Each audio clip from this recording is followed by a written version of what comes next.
जय शिव गोरक्ष। प्रिय श्रोताओं, आप सुन रहे हैं स्कंद पुराण और आज आप सुनेंगे स्कंद पुराण का भाग 94 में तथा वैष्णव खंड का भाग 9। पिछले भाग में आपने सुना कि निषाद राज तथा उसके पुत्र को भगवान श्री हरि ने प्रसन्न होकर दर्शन दिए। अब और राजा तोंडमान जो चंद्रवंशी राजा हुए वे निषाद राज के साथ भगवान श्री हरि के दर्शन करने पहुंचे। अब इससे आगे की कथा इस भाग में सुने। भाग 94 में सुने। जब तोंडमान को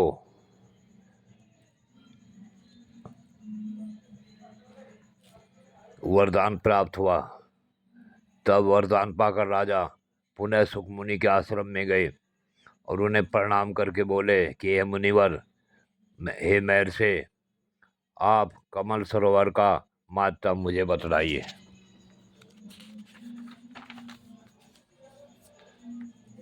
श्री सुखमुनि ने कहा, हे राजन, यह कमल सरोवर नाम के तड़ाग सब पापों का नाश करने वाला है।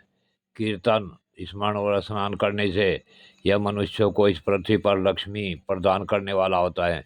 तुम बीच में स्नान करके अपने पिता के समीप जाओ। सुखमुनि का यह वचन सुनकर राजकुमार ने कमल सरोवर में स्नान किया और मुनि को प्रणाम करके घोड़े पर सवार हो अपने नगर को प्रस्थान किया। पिता ने तोंडमान को मंत्रियों के सलाह करके विधि पूर्वक पुत्र का राज्याभिषेक किया और उन्हें अपने पद पर स्थापित करके उनकी अनुमति ले राजा सुवीर वन में चले गए। तोंडमान ने वह विशाल साम्राज्य पाकर धर्मपूर्वक राज किया। आगे भगवान वाराह कहते हैं, एक दिन निषाद राज तोंडमान के द्वार पर आया। द्वारपालों ने उसके आगमन की सूचना महाराज को दी। तब राजा ने निषाद को अंदर दरबार में बुलाया। वसु से पूछा, हे वनेजर, किस कार्य से तुम्हारा यहाँ आगमन हुआ है? तब वसु ने कहा,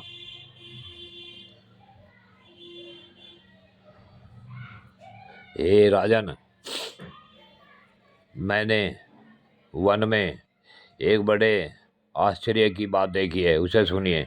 रात में कोई सफ़ेद रंग का वाराह आकर मेरा सामा चढ़ने लगा। तब मैंने हाथ में धनुष लेकर उसका पीछा किया। खदेड़ने पर वह वायु के समान वेग से भागा और मेरे देखते देखते स्वामी पुष्करणी के तट पर एक बमी में घुस गया। तब मैंने क्रोधवश उस बमी को खोदने का आरंभ किया। इतने में ही मूर्छित होकर पृथ्वी पर मैं गिर पड़ा। उसी समय मेरा यह पुत्र भी आ गया और मुझे पृथ्वी पर मूर्छित होकर पड़ा देख पवित्र होकर देवाधिदेव भगवान मधुसूदन की स्तुति करने लगा। तब भगवान वाराह का मुझ में आवेश हुआ। उन्होंने मेरे पुत्र से कहा, निषाद राज, तुम शीघ्र राजा के पास जाकर मेरा सारा वृत्तांत उनसे कहो। राजा काली गौ के दूध से अभिषेक करते हुए इस बमी को भी धो डाले। तब इसके भीतर एक परम सुंदर शिला दिखाई देगी। उसे लेकर किसी कारीगर से सुंदर मेरी मूर्ति बनवाए, जिसमें मैं भूमि देवी को अपने बाएं अंग में लेकर खड़ा रहूं और मेरा मुख शुकर के समान हो।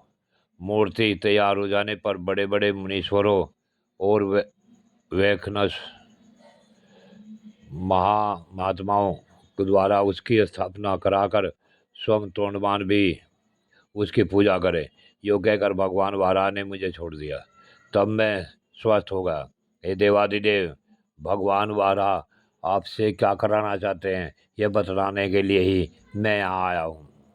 राजा तोंडमान भी यह सुनकर बहुत प्रसन्न हुए और तदंतर पुष्कर आदि मंत्रियों के साथ कार्य का निश्चय करके वेंकटाचल जाने का विचार किया और सब ग्वालों को बुलाकर कहा, गोपगण, जितनी भी मेरी काली और कपिला गोएं हैं, उन सबको बछड़ों सहित वेंकटाचल के समीप लाओ।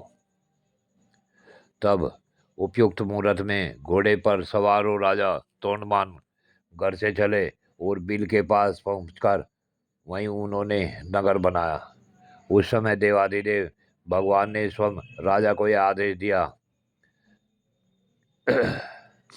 कि इमली और चंपा, ये दो वृक्ष बहुत उत्तम हैं, इनका पालन करो।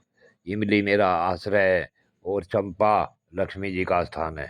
अतः राजा, ऋषि, देवताओं तथा मनुष्यों को इन दो वृक्षों की वंदना करनी चाहिए। तोंडमान से ऐसा कहकर भगवान विष्णु चुप हो गए। उनका वचन सुनकर राजा ने 4 दीवारी बनवाई और वैखानस कुल के मुनियों से पूजन कराया। वे प्रतिदिन बिल के मार्ग से आकर भगवान को प्रणाम करते और लौट जाते थे। उन्होंने उत्तम भोग भोगते हुए धर्मपूर्वक राज किया। इसी समय दक्षिण देश के एक श्रेष्ठ ब्राह्मण गंगा स्नान के लिए स्त्री सहित घर से चले। मार्ग में ब्रह्माणी गर्भवती हो गई। उसे इस दशा में देखकर और अपने साथ चलने में समर्थ जानकर ब्राह्मण देवता राजा के द्वार पर आए। द्वारपाल से उनके आगमन की सूचना पाकर राजा ने उन्हें दरबार में बुलाया और उनकी विधि पूर्वक पूजा करके उनसे कुशल पूछी। फिर कहा कि ब्राह्मण, आपके आगमन का क्या हेतु है? मैं आपकी किस आज्ञा का पालन करूं? ब्राह्मण ने कहा कि हे नृपश्रेष्ठ, मैं वशिष्ठ कुल में उत्पन्न वीर शर्मा नामक सामवेदी ब्राह्मण हूँ। घर से गंगा स्नान करने के लिए पत्नी को साथ लेकर निकला था। स्वर्ग मार्ग में यह गर्भवती हो गई। यह कुशिक वंश की कन्या तथा बड़ी पुण्यशालिनी है। इसका नाम लक्ष्मी है। यह बड़ी सुशील और पतिव्रता है। इसे मैं आपके घर में रखकर अपना व्रत पूर्ण करना चाहता हूँ। अतः जब तक मैं लौट कर न आऊँ तब तक आप इसकी रक्षा करें।